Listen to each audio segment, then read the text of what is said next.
Hi hello. അപ്പോൾ കുറച്ച് ദിവസമായില്ലേ കണ്ടിട്ട്. അപ്പോൾ തംബ്നെയിലിൽ കണ്ടിട്ടുള്ള കാര്യത്തിലോട്ട് തന്നെ കിടക്കാം കേട്ടോ. എൻ്റെ മോൾക്ക് ഇപ്പോൾ 9 വയസ്സായി. എനിക്ക് 2 പെൺകുട്ടികളാണ്. എൻ്റെ വ്ളോഗ് സ്ഥിരമായിട്ട് കാണുന്നവർക്ക് അറിയുന്നുണ്ടായിരിക്കും. അപ്പോൾ ചെറിയ മോൾക്ക് 5 വയസ്സും. അപ്പോൾ ഒരാൾക്ക് 10ഉം ഒരാൾക്ക് 5ഉം. 9 വയസ്സുള്ളപ്പോഴാണ് കേട്ടോ എൻ്റെ മോൾക്ക് ആദ്യമായിട്ട് ബാക്ക് പെയിൻ വരുന്നത്. ബാക്ക് പെയിൻ എന്ന് പറഞ്ഞാൽ നട്ടൽ മൊത്തം വേദനയായിരുന്നു. ബാക്ക് ഫുള്ള് പെയിന്, തണ്ടൽ വേദന, അവൾക്ക് ഇരിക്കാൻ പറ്റുന്നില്ല. നൈറ്റ് മൊത്തം ഉറക്കമില്ലാത്ത രാത്രികളായിരുന്നു കേട്ടോ. അപ്പോൾ ഇവിടെ എന്ന് പറഞ്ഞാൽ ആന്ധ്രയുള്ള ഡോക്ടറെയാണ് ഫസ്റ്റ് ഞങ്ങൾ കൺസൾട്ട് ചെയ്തത്. ആ സമയത്ത് ഡോക്ടർ വൈറ്റമിൻ ഡിയുടെ ഒരു ലിക്വിഡ് ഫോമിലുള്ള ഒരു മെഡിസിൻ ആയിരുന്നു തന്നിട്ടുണ്ടായിരുന്നത്, വീക്കിലി വൺസ് കഴിക്കാൻ വേണ്ടിയിട്ട്. വൈറ്റമിൻ ഡി പിന്നെ കാൽസ്യം ഒക്കെ നല്ല പോലെ കുറവായിരുന്നു. ഇതിന് കാരണം എൻ്റെ മോള് തന്നെയാണ്. കാരണം ഒട്ടും ഭക്ഷണം കഴിക്കില്ലായിരുന്നു, തീരെ ഭക്ഷണം കഴിക്കില്ല. ഒരുപാട് എന്നെ മെൻ്റലി ഈ കാര്യം തളർത്തിയിട്ടുണ്ട്. എൻ്റെ ഫാമിലി മെമ്പേഴ്സിനൊക്കെ അറിയുന്നുണ്ടായിരിക്കുന്ന കാര്യമാണ്. ഒരുപാട് ഞാൻ ഭയങ്കരമായിട്ട് വിഷമിച്ചിട്ട്, ഞാൻ മാത്രമല്ല എൻ്റെ ഹസ്ബൻഡും ആയാലും ഒരുപാട് വിഷമിച്ചിട്ടുള്ള കുറേ ദിവസമായിരുന്നു കേട്ടോ. അപ്പോൾ ഡോക്ടർ ഫസ്റ്റ് തന്നെ സ്റ്റാർട്ടിങ് പറഞ്ഞത് കുട്ടിക്ക് വൈറ്റമിൻ ഡി കിട്ടാൻ വേണ്ടി വെയിൽ കൊള്ളിപ്പിക്കണം, അതുപോലെ ഫുഡിൽ കൂടെ ഒരുപാട് കാര്യങ്ങൾ കുട്ടിക്ക് ഉള്ളിലോട്ട് ചെല്ലണം. ഇങ്ങനെയുള്ള കാര്യങ്ങളൊക്കെയാണ് കുറേ ഡോക്ടർ ഫസ്റ്റ് കുറേ കാര്യങ്ങൾ പറഞ്ഞത് കേട്ടോ. അപ്പോൾ ഇവിടെ എനിക്ക് സാറ്റിസ്ഫിക്കേഷൻ ആവാത്ത കാരണം കൊണ്ട് ഞാൻ നാട്ടിലുള്ള ഡോക്ടറെ വീണ്ടും പോയി കൺസൾട്ട് ചെയ്യായിരുന്നു, കേരളത്തിലുള്ള ഡോക്ടറെ. അപ്പോൾ ഡോക്ടർ കുറേ കാര്യങ്ങൾ പറഞ്ഞു. ആക്ച്വലി ഇവളുടെ പല്ലൊക്കെ പൊടിഞ്ഞു പോകുന്ന അവസ്ഥയായിരുന്നു. പിന്നെ എല്ല് തേയ്മാനം, ഇങ്ങനെയുള്ള കാര്യങ്ങളൊക്കെ ഭയങ്കരമായിട്ട് വന്നിട്ടുണ്ടായിരുന്നു. അപ്പോൾ ഇതിനവസ്ഥ എന്ന് പറയുന്നത്, വളരെ ചെറുപ്പത്തിലൊക്കെ ഒരുപാട് ഭക്ഷണം നന്നായി കഴിച്ചിരുന്ന കുട്ടി പിന്നെ ഒട്ടും കഴിക്കാതെയായി. അപ്പോൾ നമ്മൾ എത്ര കൊടുത്തിട്ടും പല രീതിക്ക് അവൾക്ക് ഇഷ്ടമുള്ള പോലെ കുക്ക് ചെയ്ത് കൊടുത്തിട്ടും ഒന്നും കഴിക്കാതെയായി. ഇപ്പോൾ ഇവൾ പെർഫെക്റ്റ്ലി ഓക്കെ ആണ് കേട്ടോ, ഭയങ്കര ഹെൽത്തി ആയിട്ട് ഇരിക്കുന്നുണ്ട്. പക്ഷേ ഇതൊരു വർഷം മുന്നേ നടന്നിട്ടുള്ള എൻ്റെ ജീവിതത്തിലുള്ള ഒരു എക്സ്പീരിയൻസ് ആണ് ഞാൻ പറയുന്നത്. ഞാൻ ഡോക്ടറൊന്നല്ല, പക്ഷേ എൻ്റെ ഇതൊരു എക്സ്പീരിയൻസ് ആണ്. ഞാൻ വിഷമിച്ച ഒരു കാര്യം നിങ്ങളോട് ഷെയർ ചെയ്യാണ്. ഇത് പല അമ്മമാരും ഇത് അനുഭവിക്കുന്നുണ്ടായിരിക്കും. അപ്പോൾ ചെറിയ കുട്ടിക്ക് ബാക്ക് പെയിൻ എന്ന് പറയുമ്പോൾ ബാഗ് ചുമന്നിട്ടായിരിക്കും അങ്ങനെയൊക്കെ നമ്മൾ വിചാരിക്കും. പക്ഷേ ഇതല്ല, ഇത് ഫുഡ് ഉള്ളിലോട്ട് ചെല്ലാത്തതുകൊണ്ട് വന്നിട്ടുള്ള വലിയൊരു പ്രശ്നമായിരുന്നു. അപ്പോൾ എനിക്ക് 2 മക്കളുള്ളതിൽ എൻ്റെ ചെറിയ മോള് 5 വയസ്സായി. എല്ലാ ഭക്ഷണവും കഴിക്കും, നമ്മളൊന്നും കഴിപ്പിക്കേണ്ട ആവശ്യമില്ല. അപ്പോൾ നമ്മൾ സൊസൈറ്റിയിൽ നിന്ന് കേൾക്കേണ്ട വലിയൊരു കാര്യമാണ്, നമ്മൾ ഭക്ഷണം കൊടുക്കുന്നില്ല, കുട്ടികൾക്ക് കൊടുത്ത് ശീലിപ്പിച്ചിട്ടില്ല. എൻ്റെ ഫാമിലി മെമ്പേഴ്സിന് ഇല്ലാത്ത ഒരു പ്രശ്നമായിരുന്നു സൊസൈറ്റിക്ക് ഉണ്ടായിരുന്നത്. അതായത് ഞാൻ ഫുഡ് കൊടുക്കാത്തത് കൊണ്ടാണ്, ശീലിപ്പിക്കാത്തത് കൊണ്ടാണ്, നീ ഇന്ന ഭക്ഷണം കൊടുത്ത് ശീലിപ്പിച്ചു, ഇങ്ങനെ പറയുന്ന ഒരുപാട് കുറ്റപ്പെടുത്തലുകൾ നമ്മൾ അമ്മമാർക്ക് കേൾക്കേണ്ടി വരും. നമ്മളത് കേട്ട് ഡൗൺ ആവും. പക്ഷേ നമ്മളങ്ങനെ ഡൗൺ ആയിട്ടിരുന്നാൽ നമ്മുടെ മക്കളുടെ ഹെൽത്താണ് പോകുന്നത്. അപ്പോൾ നമ്മൾ നമ്മുടെ വീട്ടിലുള്ള സാധനങ്ങളൊക്കെ വെച്ചിട്ട് ഞാൻ ഇവളുടെ ഹെൽത്ത് ശരിയാക്കി എടുക്കുകയാണ് ചെയ്തത്. അപ്പോൾ കുട്ടികൾക്ക് ഇന്ന ഭക്ഷണം കൊടുത്ത് പഠിപ്പിക്കരുത്, എല്ലാം കഴിച്ച് പഠിക്കണം എന്ന് പറയുന്നവരോട് എനിക്കൊരു കാര്യം പറയാനുണ്ട്. എല്ലാ കുട്ടികളും ഒരുപോലെയല്ല, എല്ലാ കുട്ടികളും ഡിഫറെൻ്റാണ്. ചില കുട്ടികൾക്ക് ചിലത് ഇഷ്ടമുണ്ടായിരിക്കില്ല, ചില കുട്ടികളെല്ലാം കഴിക്കും. ഞാനൊക്കെ ചെറുപ്പത്തിൽ എല്ലാ ഫുഡും കഴിക്കുമായിരുന്നു. എൻ്റെ അനിയൻ ചില നോൺ വെജ് കഴിക്കാൻ കുറച്ച് മടിയായിരുന്നു, അങ്ങനെയായിരുന്നു. ഇപ്പോൾ എൻ്റെ അനിയൻ നന്നായി നോൺ വെജ് കഴിക്കും. അപ്പോൾ ഓരോ കുട്ടികളും ഓരോ കാലഘട്ടത്തിൽ അവർക്ക് അവരുടെ ഇഷ്ടത്തിനനുസരിച്ചിട്ട് അവർ ഫുഡ് കഴിക്കും ഒക്കെ ചെയ്യുന്നതാണ്. എല്ലാ കുട്ടികളെയും നമ്മൾ ശീലിപ്പിക്കുന്ന പോലെയല്ലല്ലോ അവർ വളരുന്നത്. നല്ലൊരു അമ്മയ്ക്കുണ്ടായ കുഞ്ഞാണെങ്കിൽ അത് വലുതാവുമ്പോൾ അതുപോലെ ആവുമെന്ന് പറഞ്ഞിട്ടും ഒരുപാട് സൊസൈറ്റിയിൽ ഇതുപോലെ നല്ല അച്ഛനമ്മമാർ വളർത്തിയ മക്കൾ പൊട്ട രീതിക്ക് പോകുന്നില്ലേ. അപ്പോൾ ഞാനിത് എൻ്റെ രോഷം കൊണ്ട് പറയണതല്ല, എൻ്റെ എന്താ പറയുക, ഇത് ഞാൻ ഒരുപാട് കേട്ട് ഞാൻ വിഷമിച്ച് ഇട്ടുള്ള ഒരു കാര്യമായതുകൊണ്ട് ഞാൻ നിങ്ങളോട് ഷെയർ ചെയ്യണതാട്ടോ.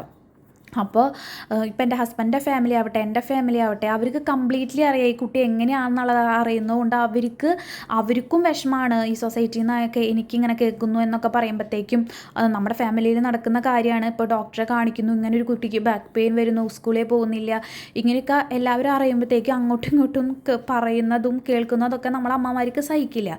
പക്ഷേ ഞാൻ നിങ്ങളോട് എനിക്കൊരു സജഷൻ ഉണ്ട്.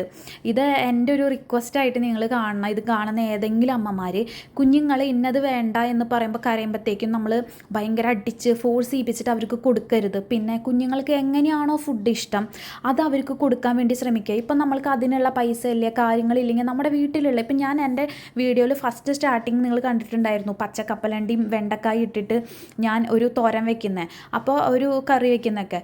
അപ്പോൾ ഇതുപോലെയുള്ള ചെറിയ ചെറിയ പച്ചക്കറി ഉണ്ട് നമ്മുടെ നാട്ടിൽ കിട്ടുന്നത്. ഇതൊക്കെ നമുക്ക് അവർക്ക് പല രീതിയിൽ കൊടുക്കാം, അവർക്ക് ഇഷ്ടമുള്ള പോലെ പല രീതിയിലേക്ക് നമുക്ക് ഫുഡാക്കി പ്രിപ്പയർ ചെയ്തിട്ട് കൊടുക്കാം. അപ്പോൾ 1-2 ഐഡിയാസൊക്കെ ഞാൻ പറഞ്ഞു തരാം. ഇനി ഇങ്ങനെയുള്ള വീഡിയോസ് വേണമെങ്കിൽ കമൻറ്റ് ചെയ്താൽ തീർച്ചയായിട്ടും കുട്ടികളുടെ ഫുഡ് ഐഡിയാസ് ഞാൻ നിങ്ങൾക്ക് അടുത്ത വീഡിയോയിൽ പറഞ്ഞു തരാം കേട്ടോ. അപ്പോൾ ബീട്രൂട്ടൊക്കെ എൻ്റെ ഇപ്പോൾ 2 കുട്ടികളും ഒരുപോലെ ബീട്രൂട്ടൊന്നും കഴിക്കാത്തതുകൊണ്ടാണ് ഞാൻ അവർക്ക് ബീട്രൂട്ട് ഒരു ബിരിയാണി പോലെയൊക്കെ വെച്ച് കൊടുക്കുന്നത്. അപ്പോൾ അങ്ങനെ ആകുമ്പോഴത്തേക്കും കുട്ടികൾ കഴിക്കും. അതുപോലെ എഗ്ഗ് ഇപ്പോൾ ഡെയിലി ഒരാൾ ബോയിൽ എഗ്ഗ് കഴിക്കും, ഒരാൾ ബോയിൽ എഗ്ഗ് കഴിക്കില്ല. ഇത് ഞാൻ പഠിപ്പിക്കാത്തതുകൊണ്ടല്ല, ഞാൻ പറഞ്ഞല്ലോ, ഇത് അങ്ങനെ ആയിപ്പോകുന്നതാണ് കുഞ്ഞുങ്ങൾ. അത് നമുക്കത് അമ്മമാർക്ക് അത് ഭയങ്കര വിഷമമാണ്. ആ കുഞ്ഞുങ്ങൾ അങ്ങനെ ആകുമ്പോൾ വിഷമമാണ്, അത് ബുദ്ധിമുട്ടാണ്. വർക്ക് ചെയ്യുന്ന പാരൻസ് ആണെങ്കിൽ പറയണ്ട, അത് അതിലേറെ പ്രശ്നമാണ്. പക്ഷേ ഞാൻ എൻ്റെ കുട്ടികളുടെ ഭക്ഷണ കാര്യത്തിൽ അവർക്ക് അവരുടെ ഇഷ്ടത്തിന് കൊടുക്കാറുണ്ട് ഭക്ഷണം. കാരണം അവർക്ക് ഇപ്പോൾ ഉള്ളിലോട്ട് ഭക്ഷണം ചെല്ലേണ്ട സമയമാണ്. നമ്മൾ എത്രയും കൊടുത്തിട്ട് കഴിക്കാതെ അവർ ബുദ്ധിമുട്ടിപ്പിച്ചപ്പോൾ കഴിക്കാതെ അവർക്ക് ഇതുപോലെ രോഗം വന്നപ്പോഴത്തേക്കും എന്നാൽ പിന്നെ അവർക്ക് എങ്ങനെയാണ് ഇഷ്ടം എന്ന് ഞാൻ തേടി പിടിക്കും. പല റെസിപ്പീസ് ഞാൻ കണ്ടുപിടിച്ച് അതിലൂടെ അവർക്ക് എല്ലാ തരത്തിലുള്ള വൈറ്റമിൻ എ തൊട്ട് സെഡ് എന്ന് പറയുന്ന പോലെ എല്ലാ ഫുഡുകളും അവർ ഉള്ളിലോട്ട് എത്തിപ്പിക്കാൻ വേണ്ടി ഞാൻ ശ്രമിച്ചിട്ടുണ്ട്. അതിൽ മിൽക്ക് പ്രൊഡക്റ്റ്, എഗ്ഗ്, നട്ട്സ്, അതുപോലെ നമ്മുടെ ലീഫി വെജിറ്റബിൾസ്, ഇതൊക്കെ ഞാൻ ഉൾപ്പെടുത്താറുണ്ട്. ഡെയിലി ഞാൻ അവർക്ക് നട്ട്സും എഗ്ഗും ഡെയിലി ഞാൻ അവർക്ക് കൊടുക്കാറുണ്ട്. റാഗി, ഈ 3ഉം ഡെയിലി അവരുടെ ഉള്ളിലോട്ട് ഞാൻ പല രീതിയിൽ എത്തിക്കാറുണ്ട്. പിന്നെ നമുക്കിപ്പോൾ പയർ, കടല ഇങ്ങനെയുള്ളത് കഴിക്കില്ലെങ്കിൽ നമുക്കത് വെജിറ്റബിൾസ് പല രീതിയിൽ നമുക്ക് കറി വെച്ചിട്ടൊക്കെ അവർക്ക് എങ്ങനെ ഇഷ്ടം എന്ന് വെച്ചാൽ കൊടുക്കാം. പിന്നെ ഒരു കാര്യം, ഇപ്പോൾ ഉള്ള പാരൻസ് നമുക്ക് ദേഷ്യം വരും അല്ലേ. ഇപ്പോൾ എനിക്കും ആയാലും ഭയങ്കര ദേഷ്യം. ഇവർ കഴിക്കാതെ വരുമ്പോഴത്തേക്കും അങ്ങ് പ്രഷർ നമുക്ക് കൂടി നമുക്ക് അവരെ അടിക്കാനുള്ള ടെൻഡൻസി വരും. അങ്ങനെയുള്ള കുറേ കാര്യങ്ങൾ വരും. പക്ഷെ അതുകൊണ്ട് ഒരു കാര്യമില്ല. അവർ കുഞ്ഞുങ്ങളാണ്, അവർക്ക് അറിയില്ല. ഇപ്പോഴാണ് എൻ്റെ മൂത്ത മോൾക്ക് മനസ്സിലാവുന്നത് ഇത് കഴിച്ചില്ലെങ്കിൽ എന്താണ് ശരീരത്തിന് സംഭവിക്കുക എന്നുള്ളത് മനസ്സിലാവുന്ന ആ പെയിൻ വന്നോട് കൂടിയിട്ട്. അപ്പോൾ ചെറുപ്പത്തിൽ ചെറിയ കുഞ്ഞായിരിക്കുമ്പോൾ ഒന്നും ഒട്ടും ആയിരുന്നില്ല. അപ്പോൾ അറിഞ്ഞു തുടങ്ങുമ്പോഴത്തേക്കും അവൾക്ക് ഇതുപോലെ നല്ല പോലെ പെയിൻ വന്ന് ഉറങ്ങാൻ പോലും പറ്റാതെ വളരെ ബുദ്ധിമുട്ട്. ഡെയിലി നൈറ്റ് എഴുന്നേറ്റിരുന്ന് കരയുക എന്ന് പറയുമ്പോൾ എത്രത്തോളം അതിൻ്റെ തീവ്രത ഉണ്ടെന്ന് നിങ്ങൾക്ക് മനസ്സിലാവുന്നുണ്ടായിരിക്കുമല്ലോ. അപ്പോൾ അതായപ്പോഴാണ് ആ കുഞ്ഞിന് മനസ്സിലായത്.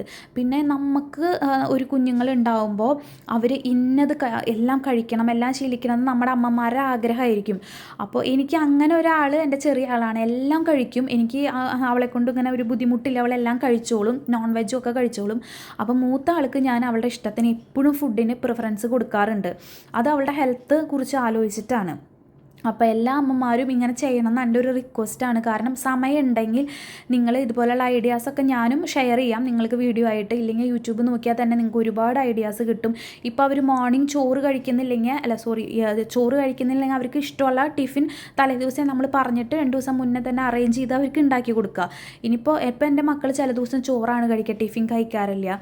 പിന്നെ മാക്സിമം ഫ്രൂട്ട്സ് ഏതെങ്കിലും തരത്തിൽ, ഇപ്പോൾ ഹണി ഒഴിച്ചിട്ടോ എന്തെങ്കിലും ജ്യൂസ് അടിച്ചിട്ടോ എങ്ങനെയെങ്കിലും കുട്ടികളുടെ ഉള്ളിലോട്ട് എത്തിക്കാൻ വേണ്ടി ശ്രമിക്കുക. പിന്നെ ഷുഗർ എന്ന് പറയുന്ന സാധനം ഭയങ്കരമായിട്ട് കുറയ്ക്കാൻ വേണ്ടി നോക്കുക. ഇവിടെ ചായ കുടിക്കുന്ന ശീലം വളരെ കുറവാണ് കുട്ടികൾക്ക്.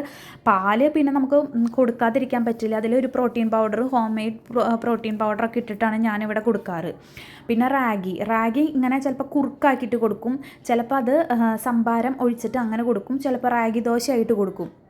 അപ്പോൾ അതിൻ്റെ കൂടെ സാമ്പാർ, ചട്നി, കരപ്പൊടി, പിന്നെ കന്തിപ്പൊടി എന്ന് മറ്റൊരു പൊടിയുണ്ട് കേട്ടോ. അത് ഞാൻ അടുത്ത വീഡിയോയിൽ കാണിച്ചു തരാം. അങ്ങനെയുള്ള ഒരുപാട് പൊടികളുണ്ട്. അപ്പോൾ അതൊക്കെ മിക്സ് ആക്കിയിട്ട് കൊടുക്കുമ്പോൾ അതും ഉള്ളിലോട്ട് ചെല്ലും, റാഗി ഉള്ളിലോട്ട് ചെല്ലും, റൈസും ഉള്ളിലോട്ട് ചെല്ലും. അങ്ങനെ ഒരുപാട് ഫുഡിലൂടെ തന്നെ നമുക്ക് അവർക്ക് എത്തിക്കാൻ വേണ്ടിയിട്ട് പറ്റും. ഫുഡിൽ കൂടെ ഒരുപാട് പ്രോട്ടീനും കാൽസ്യം ഒക്കെ എത്തിക്കാൻ വേണ്ടി പറ്റും. ഞാൻ പറഞ്ഞു വന്നത് എന്താണെന്ന് വെച്ച് കഴിഞ്ഞാൽ, അതായത് കുഞ്ഞുങ്ങൾക്ക് എന്താണോ ഇഷ്ടം എന്ന് നോക്കി അവരുടെ ഇഷ്ടത്തിന് കുറച്ച് നാൾ നമ്മൾ കഷ്ടപ്പെട്ട് അവർക്ക് കുറച്ച് നല്ല ഫുഡൊക്കെ കൊടുക്കുകയാണെങ്കിൽ അവരുടെ ഹെൽത്ത് ഇതുപോലുള്ള പ്രശ്നങ്ങൾ ഒഴിവാക്കാൻ വേണ്ടി പറ്റും. ഞാൻ ഫുഡ് കൊടുക്കാത്തത് കൊണ്ടല്ല എൻ്റെ മോൾക്ക് ഇങ്ങനെ വന്നിട്ടുള്ളത്, അവൾ ഒട്ടും കഴിക്കാത്തത് കൊണ്ടായിരുന്നു. അതായത് ഞാൻ നോർമലി ഉണ്ടാക്കുന്ന ഫുഡായിരുന്നു അവൾക്ക് കൊടുത്തുകൊണ്ടിരുന്നത്, നമ്മുടെ വീട്ടിൽ എല്ലാവരും കഴിക്കുന്ന ഫുഡായിരുന്നു കൊടുത്തുകൊണ്ടിരുന്നത്. അത് കഴിച്ചിട്ടും കുഞ്ഞിന് മാറിയില്ല.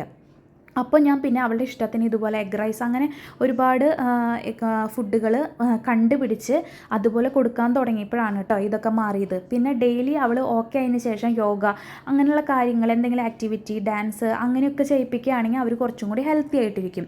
ഇതെൻ്റെ ഒരു ചെറിയ വീഡിയോ ആണ്. ഇഷ്ടപ്പെടുകയാണെങ്കിൽ എന്തായാലും ലൈക്ക് ചെയ്യണം. ഇതെൻ്റെ ഒരു എക്സ്പീരിയൻസ് പറഞ്ഞതാണ്, ഞാൻ ഡോക്ടറൊന്നും അല്ല. അപ്പോൾ നെക്സ്റ്റ് വീഡിയോ ആയിട്ട് കാണാം. ഇനി നിങ്ങൾ പറയുകയാണെങ്കിൽ ഈ ഫുഡും റെസിപ്പീസൊക്കെ അടുത്ത വീഡിയോ ആയിട്ട് വരാം കേട്ടോ.